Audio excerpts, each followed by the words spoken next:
We got to bring you up to speed. They've got free samples. They've got free samples over at the VIP lounge. Okay. Not of the fertilizer. We're recording now. I'm getting this. The lip balm. This is the gold. We're not going to talk anything about the concert or anything, just about lip balm and fertilizer. Tomatoes. I'm Bill. All right, Bill. Bill Gaufrier. I play guitar in the band. Multiple bands, but yeah. Oh well, yeah. I mean, if you want to stay focused, if it's all about the Embarrassment, I am considered the guitarist. Usually the only guitarist, but not 100% of the time. And next we have... I'm John, and I sing and do keyboards. And you write songs. And you are... and you are... Hi, my name's Woody Geisman. I'm the drummer of the band. Some people may know me as Brent Geisman, but I ran off to Boston and changed my name. And I play drums. I played drums with Big Dipper, with the Del Fuegos, and one of the founding members of The Embarrassment. Hi, I'm Tom Brewitt, and I'm playing bass. Since you said The Embarrassment so well, can y'all tell me about the story of the other name y'all could have had? I believe it was about a waistband. You know that one.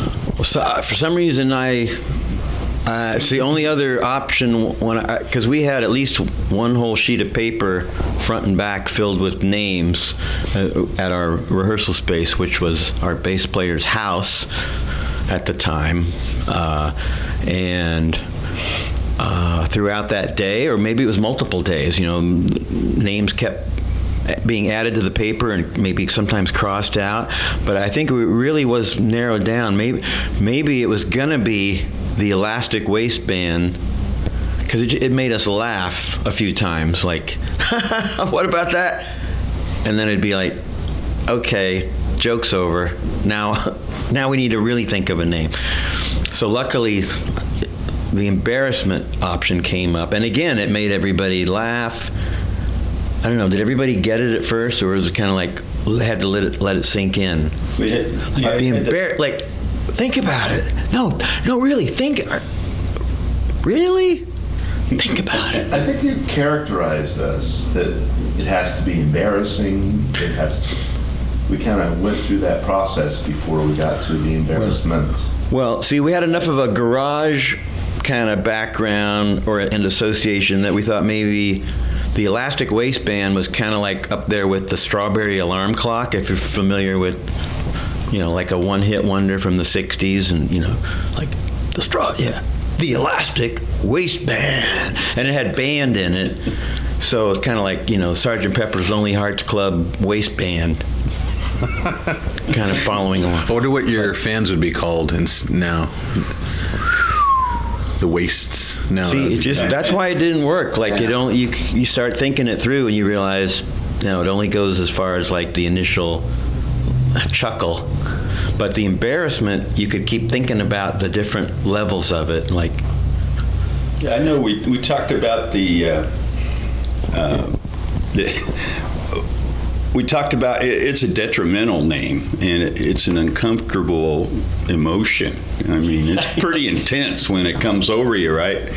And we knew it was detrimental, but it was also kind of like Johnny Cash, The Boy Named Sue. You get a rough name, and you're gonna have to get through life to live up to that, and makes you tougher.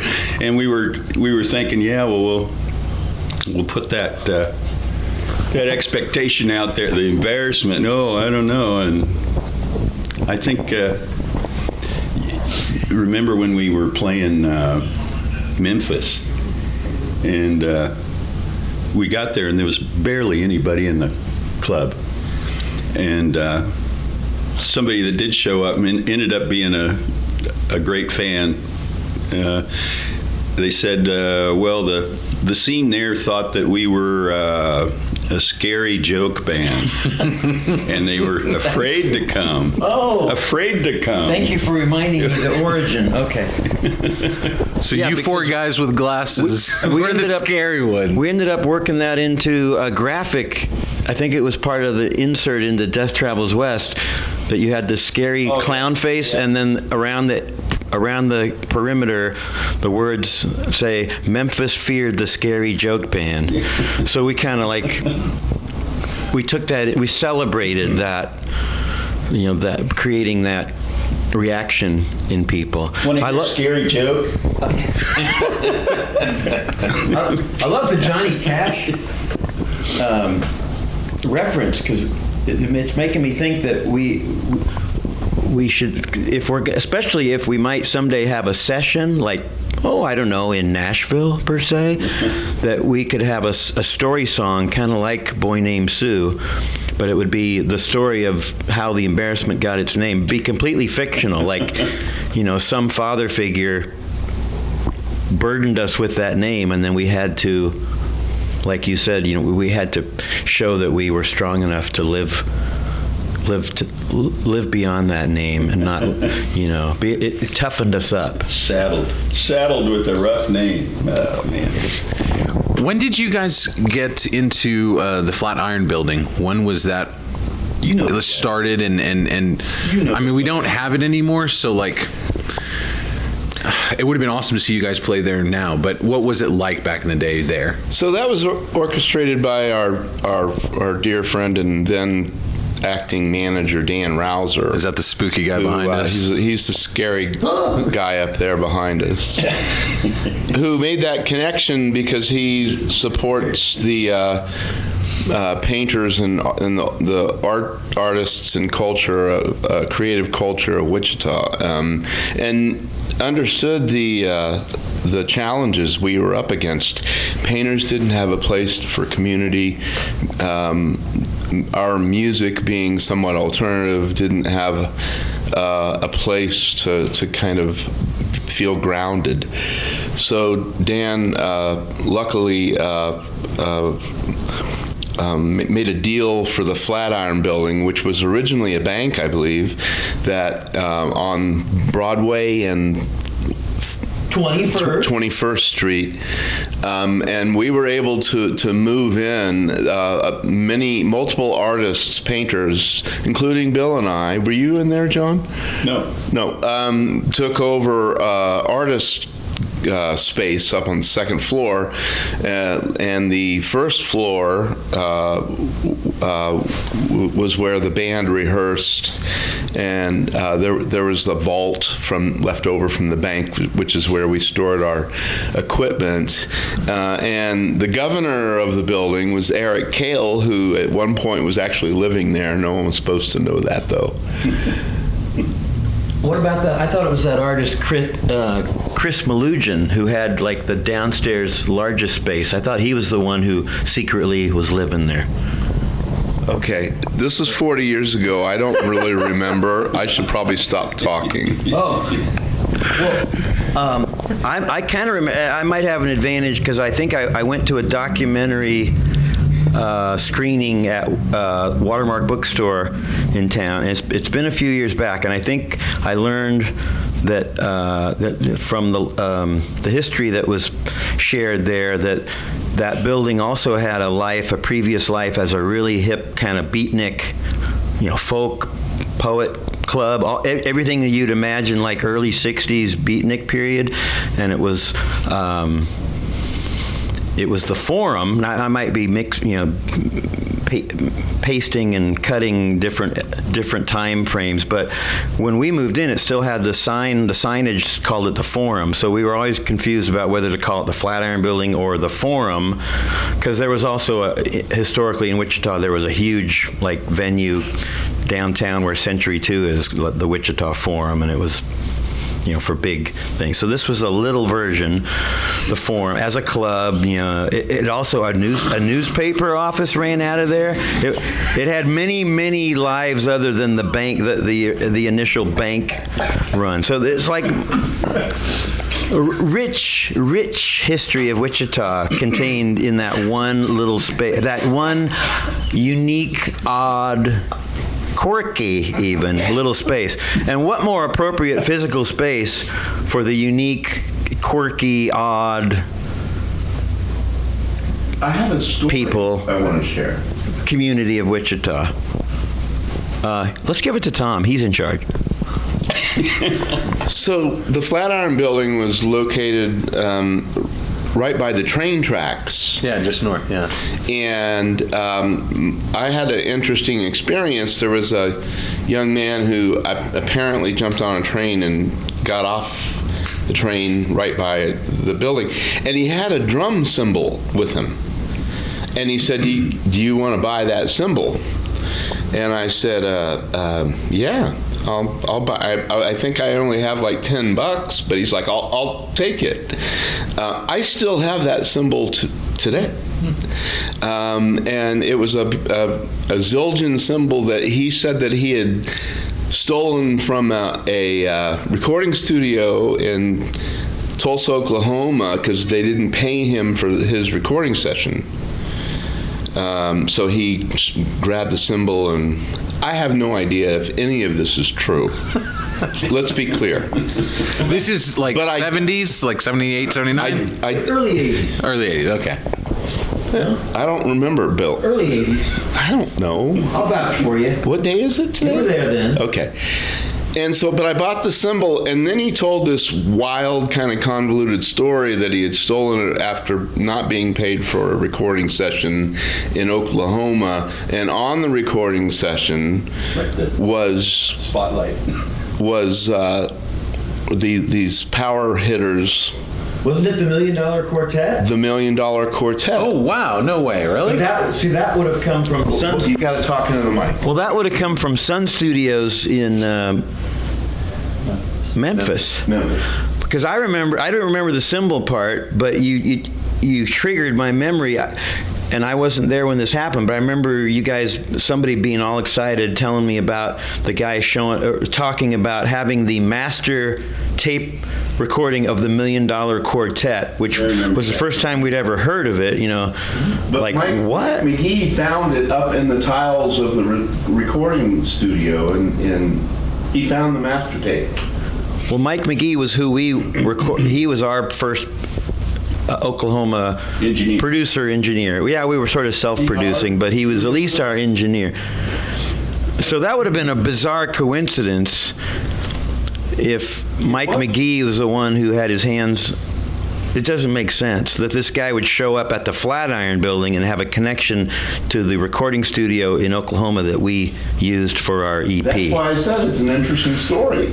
I mean, that's kind of scary. It's intrigued me and Tom the most. It's scary and possibly a joke at the same time. Scary joke. But it's weird. I have that cymbal still.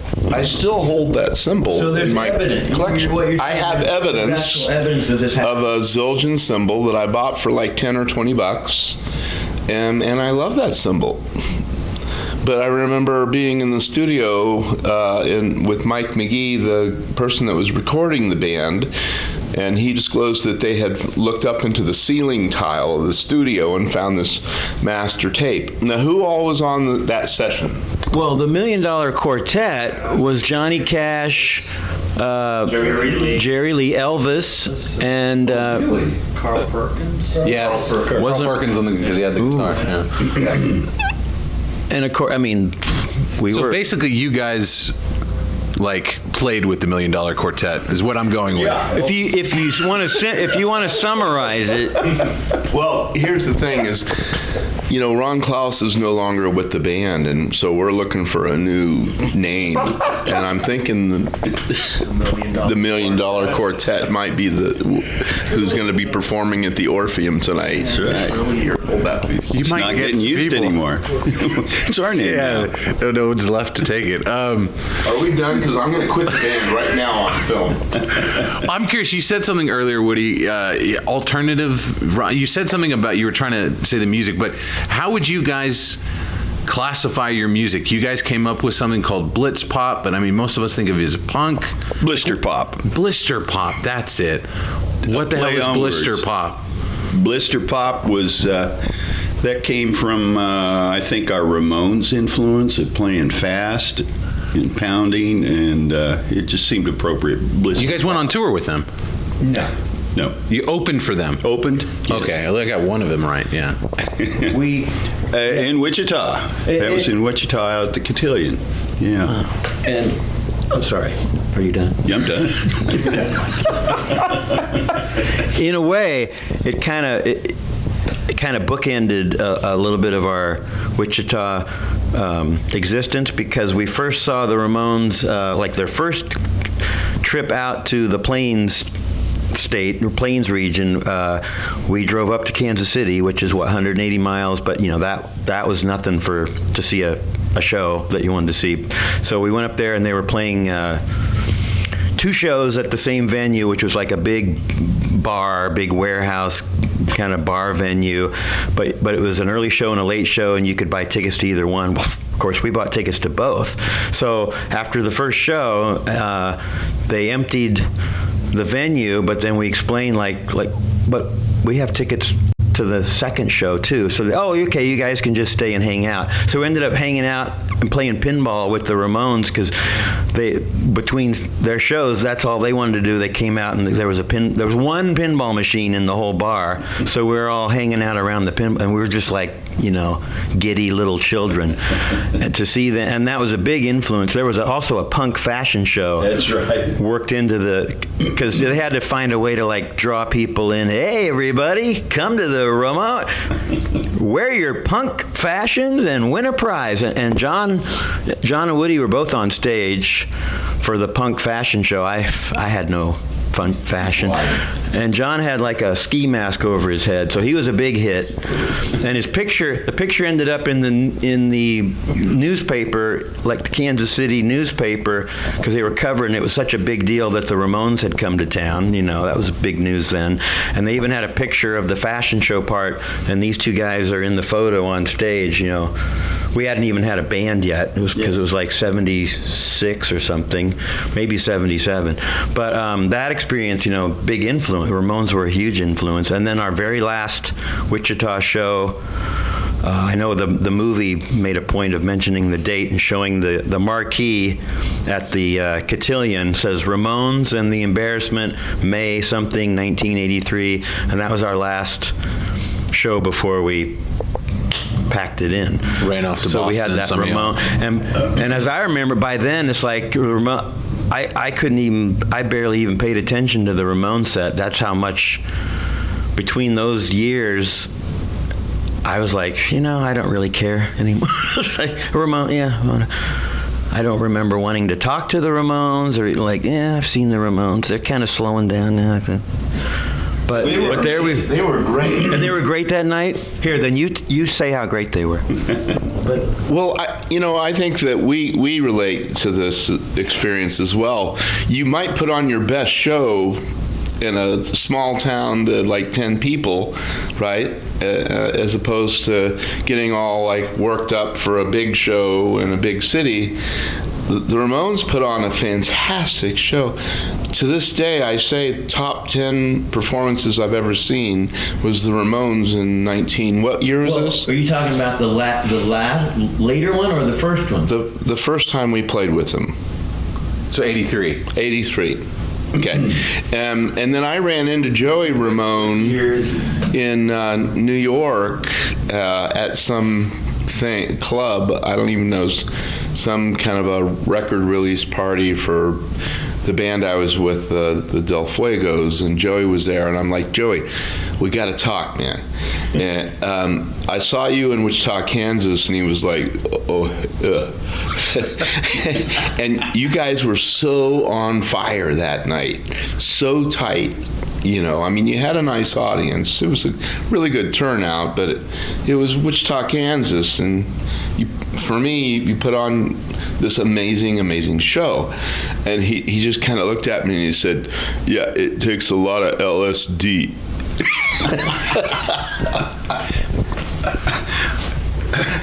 I got to tell you about inside jokes with the band. We loved our name on a marquee as an opening act because whoever was prominent, like in Chicago, Pete Shelley, the Embarrassment. We loved it. We loved it. Loved it. Do y'all have a favorite when you guys were part of the Embarrassment, not post the Embarrassment, venue that you got to play in Kansas? I mean, obviously people think of you, they think of like Lawrence especially and what y'all were doing there. I'm curious, when you think of the band, where do you think of playing? Like what comes to mind? I'd say it had, it was Wichita and Lawrence. We loved the back and forth. Kansas City. Yeah. I'm going to throw Chicago in there. We had some great shows in Chicago. Good fans in Chicago. Jonathan Demme? He was at the Chicago show. He visited a show there, yeah. I don't even remember the name of that place, but... Was that when we were at Tuts? No.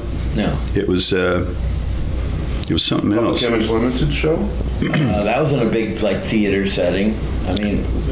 I know we had to take the door ourselves wherever that was. I think we played with somebody else too. You had to take the door, like the tickets? Yeah, the cash. It was cash basis. There was none of this Venmo and Square. It was cash. Yeah, we had to stand there and take turns taking door, or that was our pay. You want to see the band? We're the band. Give us the money. That's insane. I love that. $2. Yeah, that was. That's the way it worked. Well, I think playing at the Cedar in the corner with no stage. Well, just like it got to be, because it was such a regular thing and it was so comfortable. It was like playing a home. What do they call those nowadays? Home concerts, house concerts, Well. That house might be gigs. That might be a drug concert for no. house people. People do these indie tours where they book a bunch of just house gigs. Yeah, really. I'm serious. I've been doing this a lot longer. And because you can get decent pay that way. But playing at the Cedar, they didn't have a stage. It was a tavern on 13th Street here in town, up north, kind of close to the university, so there was a little bit of like the camp, college crowd would go there, but no stage, and we just would empty out a corner of the room that wasn't difficult to do and set up. I think eventually they had a house PA, or did we always have to bring in our own PA? Because we of course got used to traveling with a PA at some point, and just set up and play, and everybody's like in your face, and you're kind of connected to the audience more. There's no sense of like we're up here and you're down there thing, and we would get to loosely try out new material and mix it up a little more, and sweaty, and some clamp light somewhere for making sure you could actually just see the band or whatever, and that, I thought those shows were always a lot of fun because it was just so I got a story. Natural. Here you go.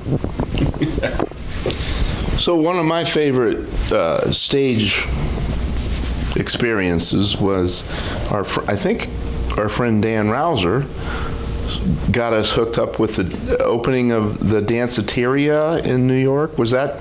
Remind me. Well, we played Danceteria. We played the Danceteria, and I think he was working with Jim Fratt, who was a really wonderful guy in New York, and they launched this thing called the Danceteria. The Embarrassment was going to play one of the opening nights or opening weekend or whatever. And the dressing room is downstairs, and you take this little spiral staircase up to the stage. We ran out, and we were so well rehearsed. We were just in automatic, man. We were just on fire and really putting it out there. And I'm playing, and I look over at the spiral staircase, and I see this silhouette of John Cale, who had come in through the dressing room and was watching us from the side. Do you remember what happened? What? No, in fact, I saw somebody different. Oh, I saw. You didn't see John Cale? This is some more new history about John Cale. But no, I actually saw Madonna right in front. Wait, the singer or like the mother? Madonna the singer. You had a vision, a Madonna vision? I saw her, and she's right in front of the stage when we were playing. And she was, at that time, she was dating the DJ, whatever his name. Wait, so this is like Benitez? 84, like Yeah. prime Madonna. Yeah, she was. I was born then, by the way. That's scary. She was dating Benitez. He was local music promoter, and he was promoting her then. She was nothing then. But, you know, I knew her face, and it was... that was her playground. Yeah. Tom, did you see anyone other than John Cale or Madonna at this dance place? Tom wasn't. I don't think Oh, you weren't either. Oh, thank God. I'm confused. So so can we ask Ron who we saw? This is crazy. Yeah. There had to be more people there. I don't know. Do you remember any of these? I had blinders on. Because you guys knew John quite a lot. I mean, you hung out with you were closer to John, right? John Cale? Yeah. No. We ended up over at Electric Ladyland Yeah, he was... with John. Yeah. We spent kind of an afternoon there. I know we went at least one bar. Like 3 o'clock in the morning. The White Horse. White Horse, yeah, I think we went to the White Horse, yeah. Does that sound right, Dan? In the Village. By the way, I saw Jesus. Do you You see him too? That was who? Jesus. Okay. All right. There we go. Who's the other Madonna? It would have been family. I've got to ask, when you guys did your first reunion, it was 2006. What was that experience like, especially with the fan base, knowing the fans, I think, transitioned to your other bands? Obviously, there's a lot of carryover, but getting them back to see the Embarrassment, what was that first experience like, coming back together and having the fans really come out? I mean, I feel like people have been yearning for it. I mean, it had been 2 decades. Yeah, we asked Tom to commit that to memory, and he knows all the stories now, so... I'm learning. I'm really enjoying being with these guys. Tom was there. Well, tell him a story. It doesn't have to be true. Okay, I'm not addressing that directly, but it seemed like you might be thinking that 2006 was our first reunion. Well, But yes. I mean, it was our most recent, and before now, it was our last reunion. Maybe that's what the words I meant. Okay, Last. because we had developed kind of a routine of reunions. It's kind of like we're doing the last tour again this year. No, we had reunions from '85, New Year's Eve '85, which Woody couldn't participate in because of the Del Fuegos, I think, the first time. And so we recruited our local friend Britt Rosencutter, because he knew all of our songs and stuff. We did that in Lawrence. But then Woody was able to participate in the years after, and it was like, it became an annual thing, 86, 87, 88, I think. Maybe we missed a year, and then by 1990, we were able to do, multiple cities when we did because we did Hoboken. We did Maxwell's in Hoboken, New Jersey, which was a great night because a lot of East Coast, hipsters had been wanting to see the band since, we broke up, and that is a really small, doesn't exist now, but it was the place to play, outside of Manhattan. Everybody played Maxwell's, and because it was so small, like a shoebox, really intense show. So we had a really great show there, and we played this really nice big I'd say, kind of auditorium-sized venue here in Wichita that came and went pretty quickly, called Big Dog Hall, I guess, because it was part of Big Dog recording studio, which we were working on a new album of kind of our reunion album. So the reunion momentum had kind of picked up to where by 1990 we thought, oh, the time is right. We're having fun playing together. Let's actually take the next step and not just play these gigs. Let's actually record some new material. So that got to be a really busy year. But then that still marked kind of the real end point, because nothing happened between 1990 and then 2006. That's what I'm. Yeah, and that long gap made it seem like, well, nothing's ever going to happen again, and it probably wouldn't have in 2006.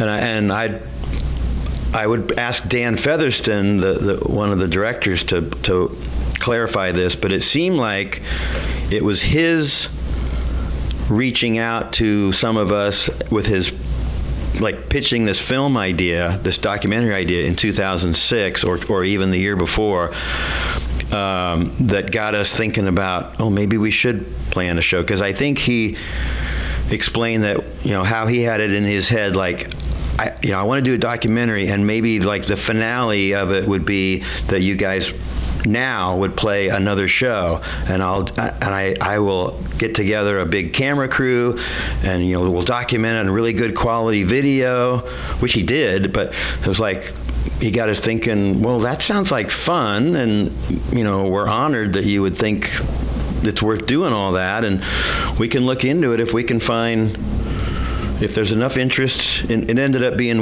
a Wichita-Lawrence weekend, so we got to play 3 shows, which gave us a chance to kind of build some steam. And the big finale was Lawrence, a nice big hall or theater, and so that was well planned, and we were able to be up for doing that. I think everybody had a great time, and that put his film project, into high gear, at least for that time. And I think the film, is still in his head. It was meant to be telling the story of the band, but then having this big positive reunion, kind of like, here's how it all ended up. Bring it up to the present, and they still play and get along, and they have, the audience is happy to see them again. And that's now 16 years later. That is no longer the focus. Oh, I tell my story. Oh, my wife told me not to talk so much. Can someone recall what it was like to play with William Burroughs in Chicago? It resulted in John having this great impersonation that kept us entertained. You do a William Burroughs impersonation? It kept us entertained for hours. Ever after that show, and we were still hitting the road, he would have us laughing for hours on the road. It's like, do your William Burroughs. And John, I know you have to go. Was on that, the poet? I guess they say he was a poet. I remember that name, yeah. Dan? D.R.? Al. Wait, we opened for a famous poet. And wasn't, who was that? The guy from Howell. Ginsberg. Allen Ginsberg. Wasn't he part of that crew, That's too? Right. Can you do an impersonation of Allen Ginsberg? It's very Jewish. Go. Woody. I do have a very fond memory of John Giorno would come out and do his poetry with a reverb and create these kind of fantastic effects. And then William Burroughs came out and sat down at a table and opened a book and did a reading right? I remember, and he does have a very distinct voice. It's like, the policeman on the corner is an asshole. And then he finished his reading, and we didn't hesitate. We just ran out on stage, picked up our, because we had this captured audience here, right? We jumped right into a not unlike the New York experience. We were really well rehearsed. We could autopilot. Let's kick these songs out, you know. I think we dressed really nice and clean and sharp for that night too. Because there was a photographer there that we'd recruited to get some good professional stage shots, and all these pictures we look all crisp, like wearing white shirts and collars and haircut nicely groomed. Like, ooh, they're starting to look like they're going somewhere. So actually, what you're saying then is Burroughs opened for us. Is the way they. It was John Torno, then William Burroughs. That was the show. They threw us on after. Oh, but on the poster, I still have the flyer that's got his face and it's got all of our names. I'm sure his name is like top of the bill. Yeah, so it was the bill. Yeah. Well, it's got to go that way because of the joke. The embarrassment's got to be the last one. That's right. William Burroughs, The Embarrassment.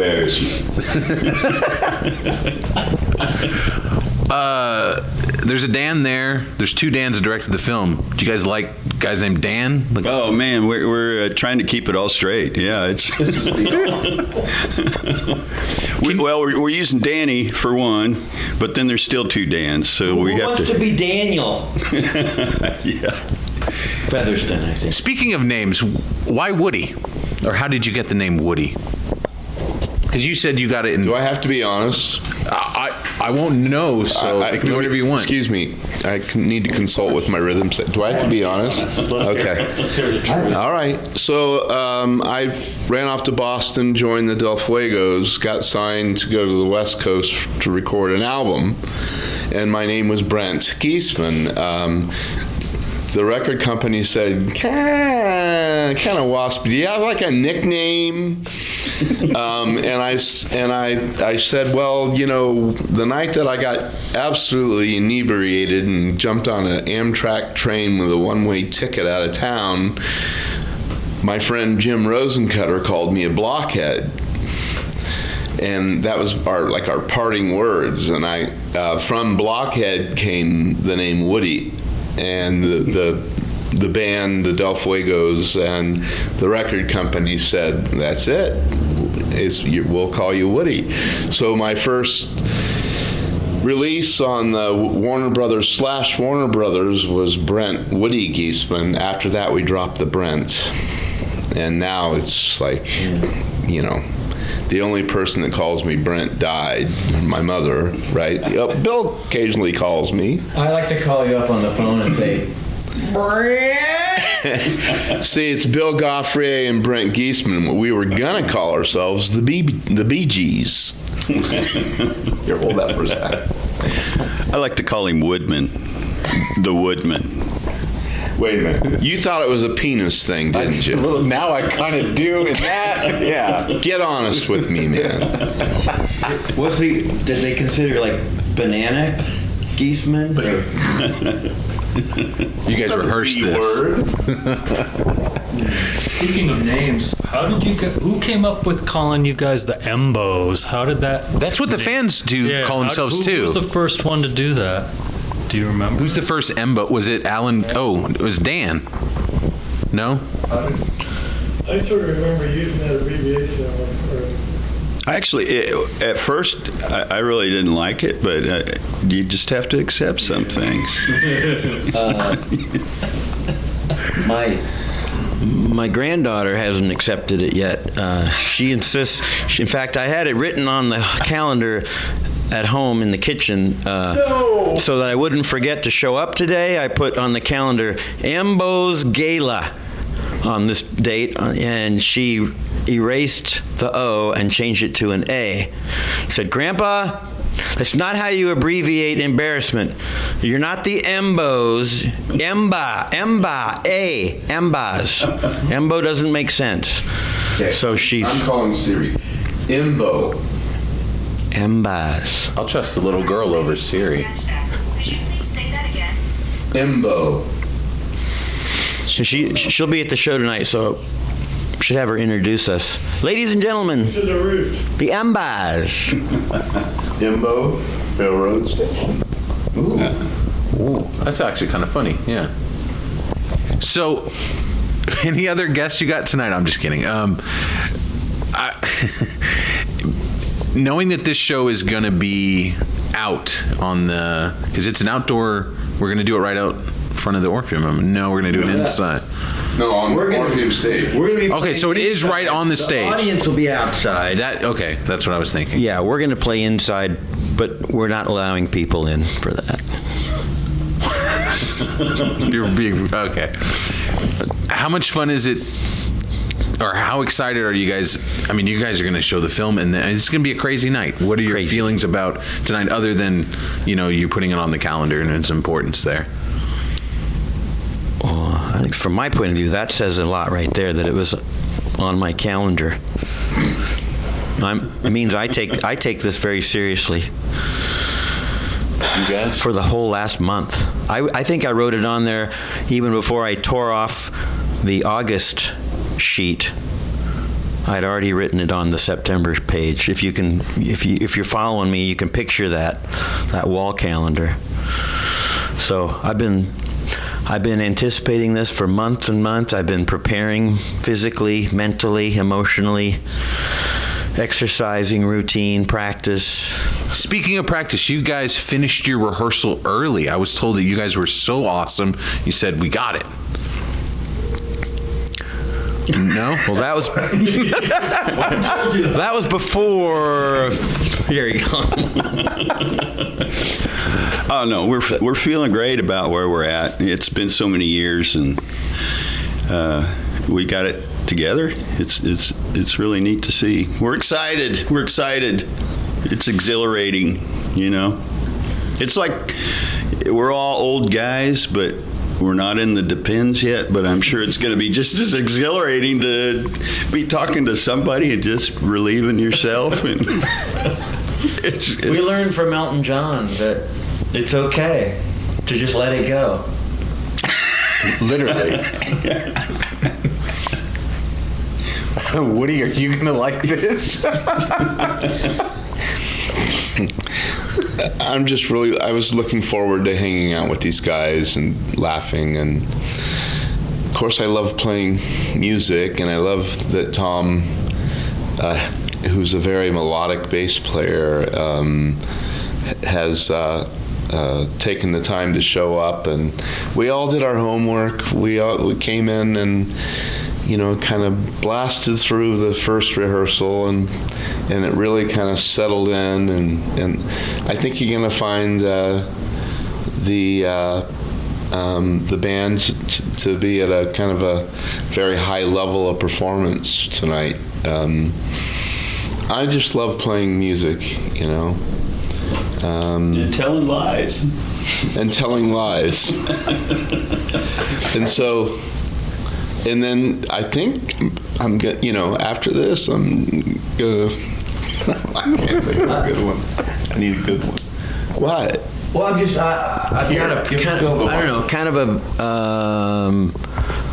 something to help maybe sort of illustrate. I'm thinking in terms of because we're talking about 40 years between what the movie portrays us as and then tonight, and I'm thinking if you equate it with young Sinatra, the crooner with the big band behind him, that was in the early 40s, and that voice, the voice, and all the players, and then 40 years later, he'd be in Vegas, wearing a much larger suit, much less hair, and a lot rounder looking, and singing some of those same songs, with different musicians, and if need be, because they come and go, whatever. But singing those and showing all that love to and probably, in fact, I've seen enough videos and actually saw Sinatra in the '80s myself, and because I'm a big fan, and over that period of time, the appreciation that you have for being able to be on stage and sing to people or play to people, it grows over time, and the enjoyment that you can share with your audience at that stage in life is way beyond what you can appreciate when you're a young performer and you're just thinking about, is this the break? Is this the gig that's gonna, do this for us? Where are we going next? It's all about trying to climb the ladder or become more successful. And that, we don't care about that now. It's all about the music. Where are you guys going to go to lunch before this show? Are you going to have a group lunch? Let's see. It's open. I'd love to talk about the nostalgia of this event, like how much the city is. I know the festival is embracing it, but I think there will be so many more fans than maybe people are anticipating. It's going to be a fun night for the city because their own have come back. I mean, you guys, some of you all come back and live here now. So how is Wichita different back in the 80s to now for you guys, the city? Wow. I tell you, I've been away so long. I'm looking for my favorite fast food places and trying to reminisce on those experiences. But yeah, seeing our friends and fans just so far, even before the show, it's great to reconnect with them. And the city really, they haven't given us a key or anything, but we got a star. I had one key. We do have a star. We got a star on the sidewalk. That's great. It feels great coming back to your roots, and this is our roots, Wichita. Yeah. I mean, when we were here making a go of it, we were creating our own kind of scene, creating places to perform, creating a following, a community. And I get a sense now, I've only gone from the hotel to the rehearsal and back to the hotel. So I haven't seen a whole lot, but I get a sense that there's a much, much stronger community and creative kind of culture going on in Wichita, one that we did not have when I was here before. And was actually one of the reasons why I took an exit from Wichita and go to the East Coast because I really wanted to paint and play music, and I was, It's my fault. Your fault. It was your fault? Yeah. But I'm really curious to hear what Tom's impressions. This is his first time in Kansas. I like Wichita. I'm having a great time.